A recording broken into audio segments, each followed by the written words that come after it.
I started my business in 1995. It was very difficult.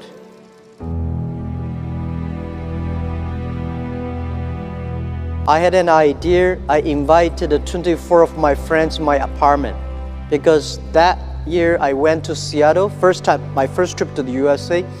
In Seattle, I discovered internet. And I think this thing in the future may change the world.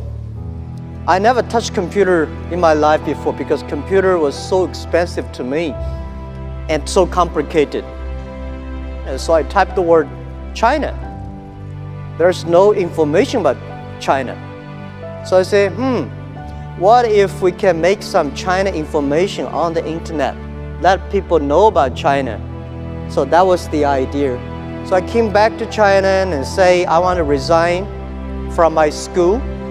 You were a teacher? I was a teacher. I've been teaching in the university for 6 years. So I said, I want to do it. I invite 24 of my friends to my apartment. After 2 hours of explaining what I'm going to do, internet, and 23 of them say, forget it. He said, this thing never worked because there's no such thing called internet in the world. You know nothing about a computer, so why you want to do this? And only one people, he said, Jack, if you want to try it, just to try it. But if there's something wrong, just come back.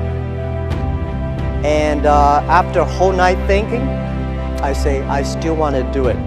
Because most of the people, they have a fancy ideas in the evening, but in the day, when they wake up in the evening or in the morning, they go back to do the same job. We have to do something different. So from there, I started my business borrowing $2,000 from my relatives and friends. So that was my trip. I call myself like a blind man riding on the back of blind tigers. And those people who are expert of riding horses, they all fall down and I'm still surviving. Since 1995 I started business, I almost failed every project, never survived. None of us have money.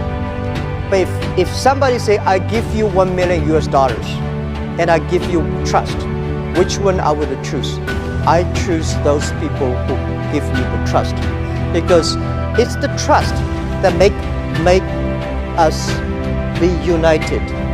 People even say Jack is a liar because he's trying to steal money from people telling us there is an internet.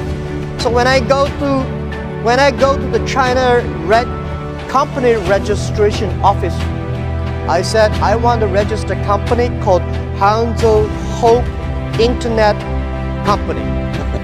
The guy looked at me and say, this is the English dictionary. Tell me there's no word called internet. Why you want to register a company called the internet? So I cannot register a company name in order to prove I was not lying. I invited my friend who is a TV man, take the TV camera, they all stay in my home and they just try to take the picture. I dive from Hangzhou to Shanghai to America to connect the internet. It took us 3 hours and a half to download the first front page. So I have to make like 100 stars to keep my journalist friends to stay and wait because to prove that I'm not telling a lie. I think as an entrepreneur, if everything is ready, that does not need you. Because nothing is ready, that needs entrepreneurship. For the first 3 years of Alibaba, we had no revenue, no business model. From 1999, we have 18 founders to now we have close to 60,000 people. Our sales, called GMV last year, is over 550 billion US dollars. And it's just the beginning. We will probably go across 1 trillion US dollars in 3 years. We do not think we are a company. We think we are economy. And we hope in 20 years, by year 2036, we will be the 5th largest economy of the world. I've been saying this to my team since when we were in the apartment. Now in the apartment, I say, guys, in next 10 years or in the future, Alibaba will be the top 10 websites of the world. And my founders look at me and say, what does number 10 mean? Today we're ranking like a 500 million something at the back. But you have to believe it. And then I told the team that internet is like a 10,000 meters running race. We just finished the first 100 meters yet. Do not think the people beside you is a competitor. Running for another 3,000 meters, then you know who is competitor. We are good today. We may not be good if we lose our hope, if we lose our vision. You lose your culture. If we lose our culture and team, we are nothing. Most of the companies, they were so good. When Netscape was so good, we never thought it would disappear. Yahoo was good, we never thought like it today.